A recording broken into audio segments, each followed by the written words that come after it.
All right, the PGA Tour heading to Jack's Place this weekend for the Memorial. Feels a lot like a major. You got 7 of the top 10 golfers in the world hitting the links. Geoff Ulrich, a top 10 golf analyst at DraftKings, is here to take us through some of the salaries. Who is your favorite play in the 10K department? You got 6 golfers that will cost you at least 5 figures, dude. Isn't there like 5 golf analysts at DraftKings? Anyways, well, there's me and there's Reed and then there's you. Okay, fair enough. So, wow. Amazing compliment, buddy. Look, the 10K and above range, it's pretty simple this week. Justin Thomas at 10,200 is ridiculously underpriced here. I mean, this is a top 3 player in the world, yet for some reason, we're getting him as basically the 6th most expensive golfer on this slate. Now, I know Justin Thomas had a miscut and then like a pretty bad week last week at Colonial, but this is a player who just doesn't really linger for too long on the negative side. And just in terms of DraftKings production and in terms of his play, he's basically gained strokes in all but one tournament on approach this year. He sets up perfectly for the Memorial in a lot of ways, an event at Muirfield Village, a venue where he lost in a playoff at the Workday Championship last year. Justin Thomas here coming in. He's played this tournament and this event a bunch of times. T18 here last year at the Memorial, T8 in 2018, T4 in 2017. I think he'd love to pick up a win at Jack's Place. And quite frankly, again, he's being disrespected in the odds. So for me, above 10K, it's Justin Thomas. Yeah, I wasn't sharp last week, man. 3 rounds of at least 3 bogeys or worse. But, Geoff Ulrich's backing you up.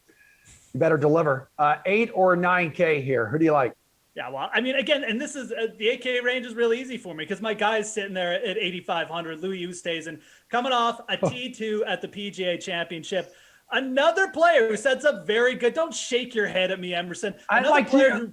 I'm sorry, dude. Louis Oosthuizen to you is obviously Tony Finau to Reed. Like, I can't go a week without one of you two gushing over your lover in golf. Well, no. I mean, the difference is my player is actually good. So, Usti actually gets it done in majors, produces for you, puts out good values. Only 8,500 here.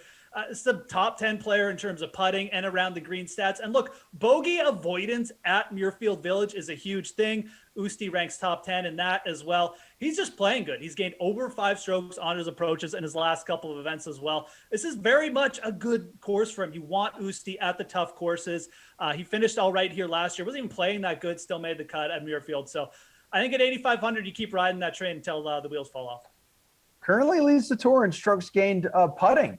So I think you may be onto something here, buddy. Jumping on board the bandwagon finally? No, I'm not. I just prepare for the golf segments because I love this game so much. How about 7 or 8K? Something around that, Oosthuizen department. I'm gonna go right down into the 7K range, right? 7K flat. Aaron Wise here, I think offers really good upside for just 7K. This is a really talented young player. People forget about Aaron Wise. The dude's like 25, 24. He's extremely young. He fits in that group of guys like Colin Morikawa, Hovland, Justin Thomas, just players in their 20 with immense upside. He's already picked up a win at the Byron Nelson, but he's played a lot better in 2021, made 6 of his last 7 cuts, gained over 3 strokes on approach at the PGA Championship where he finished T17. He's a really talented player. He's T17 at Augusta on his debut there. And look, I just like the way he's playing. I mean, he finished T6 at Wells Fargo as well, another tough course. I think with the confidence he's shown, this is a player who could come in, really surprise the field this week. We've seen a lot of young players kind of break through at Jack's Place. Patrick Cantlay did it. Bryson did it. Aaron Wise at 7K, there's just not better upside at that price. I really like him for DFS this week. I got one more for you. We got a couple minutes left in the show. So you were at 7K even. Mm-hmm. Are you brave enough to take us into like the $6,000 range? Like, I'm talking under 7K here, dude. You got to save people some cash. I mean, I'm prepared. I am prepared to do it just for the people that are watching here. I think you go back to Adam Hadwin this week. Now, Adam Hadwin is a player who we saw be pretty consistent at the start of the year, and then he just went through this massive dip, missed 3 cuts in a row. He's T64 at the PGA Championship, but coming off a T8 at the Charles Schwab, and some people are going to point to the fact, he was like holing out from around the green it seemed like every second hole last week at the Charles Schwab, but he's also gained on his approaches now in 3 straight starts.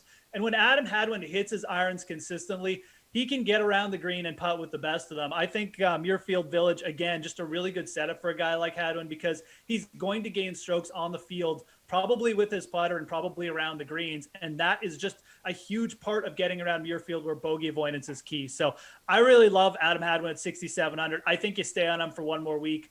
No, it's not recency bias or anything. He's just a little bit too cheap, and this is a player who can definitely string together some good results.